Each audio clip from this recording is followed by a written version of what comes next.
Salut tout le monde, bienvenue dans ce débrief de la Guinée qui joue aujourd'hui contre RDC Congo qui était déjà qualifié, il faut le rappeler, puisque les copains, les amis de Chancel Bemba, ils ont réussi à faire c'est ce que j'appelle ici les sans faute. Ils ont gagné tous leurs matchs, du coup ils étaient déjà qualifiés, c'était à la Guinée de jouer, de gagner ou de faire match nul. C'était à eux de faire un bon résultat. Du coup la Guinée recevait aujourd'hui son match puisqu'on jouait à domicile. Malheureusement on ne peut pas jouer en Guinée actuellement vu que c'est d'après la visite technique ici que la Guinée n'a pas un stade homologué, ni le stade du 28 septembre, ni le stade de Général Lansana Conti-Anongo ici. Du coup, c'est notre pays voisin, la Côte d'Ivoire, qui nous reçoit actuellement, enfin qu'on joue nos matchs à domicile chez eux. On dit déjà merci à eux parce que là, ça fait du bien de jouer tout près. Et puis, il y a la diaspora guinéenne qui est très présente au niveau de la Côte d'Ivoire qui était venue soutenir le Sili national. Déjà, on va parler de la composition du Sili national de Guinée avec le coach Michel Ducé ici en remplacement après Kaba Diawara. J'ai envie de dire ici que le coach Michel Ducé a fait ce qu'on appelle ici de la continuité. On ne change pas l'équipe qui gagne puisque les précédents matchs de la trêve internationale, on avait fait 2 victoires avec la même équipe. À la défense, c'est juste un seul défenseur qui était blessé, on a changé. Du coup, aujourd'hui, c'était Conté et Seydou Sow. À la défense, sur les ailes, c'est sur les côtés, pardon. C'est Issa Silla, le capitaine actuellement, et de l'autre côté, c'est le petit Ibrahim. Et au milieu, on avait là-bas l'infatigable 6 ici. Je veux parler ici d'Abdoulaye Touré un peu devant. Il y avait Mati Camara et Seydouba Sissé, le joueur de Leganés en Espagne actuellement. Un peu devant, on avait sur les ailes François Cameno et au côté 3, c'est Morlaï Silla Darouka qui joue au Portugal. Et au milieu, je vais parler ici de l'attaquant numéro 9 actuellement, l'un des meilleurs attaquants du monde. Je vais parler ici de Chiro Girassi, le futur, si ce n'est le meilleur favori du Ballon d'Or avec Adamola Lookman, le Nigérien, qui était notre attaquant de pointe. On a vu déjà la première mi-temps, la Guinée a essayé de jouer. Comme j'ai dit, c'était à la Guinée de faire le résultat, c'était à nous de gagner ou de faire un match nul minimum. La Guinée a poussé. Globalement, la Guinée a dominé la première mi-temps. J'ai envie de noter quelques chose en fait pour la première mi-temps. J'ai pas trop vu François Kamano. Pourtant, les précédents matchs, il était très bon avec la Guinée, mais aujourd'hui, malheureusement, il n'a pas du tout vu le match. Mais ça peut arriver, c'est un joueur, c'est les grands joueurs, c'est comme ça. Mais aujourd'hui, il nous a sorti un match de brouillon, j'ai envie de dire. Une copie de brouillon, c'est pas du tout correct aujourd'hui. Parce qu'en fait, si vous voyez un peu la première mi-temps, il faisait pas des appels.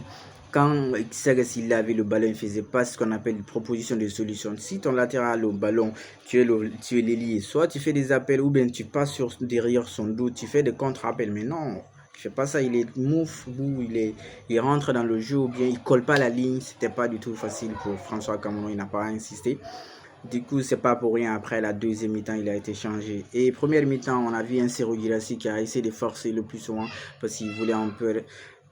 Parfois, quand même, le jeu, c'est beaucoup plus important quand c'est un jeu collectif que de l'individualité. C'est ce qui est sur Guirassy, c'est des temps. Si on a vu des frappes de 30 mètres, on a dit, c'est des frappes forcées. Et du coup, certainement, après la mi-temps, on a essayé de lui parler parce que la première mi-temps, il a forcé. Il y a un tir là-bas, il devait cadrer. Ça, il n'a pas cadré. Il a réussi à cadrer au moins un tir pour la première mi-temps. Il a été présent. Mais sur le pressing, c'était pas encore assez puisque c'est lui, normalement, qui doit déclencher le premier pressing quand le ballon est perdu par la Guinée. Il n'était pas si. Il faisait ce qu'on appelle ici la star de l'équipe. Pourtant là, on avait besoin de. Heureusement, on n'a pas inquiété, on a bien joué. Et le flanc 3, je veux parler ici de Morlaï Silla. Il ne collait pas trop la ligne. On sent hein, déjà ici, Morlaï Silla, comme ça, c'est un joueur de milieu à la base. Du coup, c'est pas facile pour lui de coller la ligne. Ça se voit. Du coup, il a bien joué. Silva Sissi est pas mal. Madi Camara, surtout la première mi-temps, Madi Camara, il a fait une top performance. Deuxième mi-temps, il a été changé. On a vu déjà, comme j'ai dit, François Kameno n'a pas vu le match. Du coup, le changement de François Kameno a payé. Puisque dès qu'Aliou Batra Baldé est rentré, on a vu il était percutant sur des actions. Il a résumé en fait la mi-temps de François Kameno. Tellement il était percutant, il dribble, il centrait. C'était, je veux dire, un bon remplacement de la part du côté de Michel. Je crois que le prochain match, il doit commencer par le petit. Aliou Batra Baldé doit commencer sur le côté gauche et François Kameno va rentrer deuxième mi-temps. Parce que là, on voit ce qu'il fait. Il est percutant. C'est ce qu'on demande en fait un ailier. Actuellement, si tu es un ailier, tu ne dribbles pas, tu n'élimines pas un contre un, c'est pas facile. On voit actuellement les meilleurs ailiers au monde, les Lamine Yamal, les Vinicius Junior, ils éliminent le 1 contre 1. C'est ce que Aliou Batra nous offre aujourd'hui. Donc le coach doit s'appuyer beaucoup sur lui. surtout que c'est un seul match et on doit le gagner ou faire match nul. Déjà, globalement, c'est bon. La Guinée a réussi à faire ici ce qu'on n'avait pas l'habitude de faire, puisque le plus souvent, la Guinée, c'était les dernières minutes où on arrivait à encaisser. Mais là, on a réussi à marquer plutôt à la dernière minute du temps additionnel, c'est-à-dire la deuxième minute sur les 4 minutes additionnelles, par l'intermédiaire de l'incontournable, comme je me dis, le futur Ballon d'Or, Serhou Guirassy, le meilleur attaquant actuellement, l'un des meilleurs au monde, si j'ai envie de dire, pour être beaucoup plus modeste.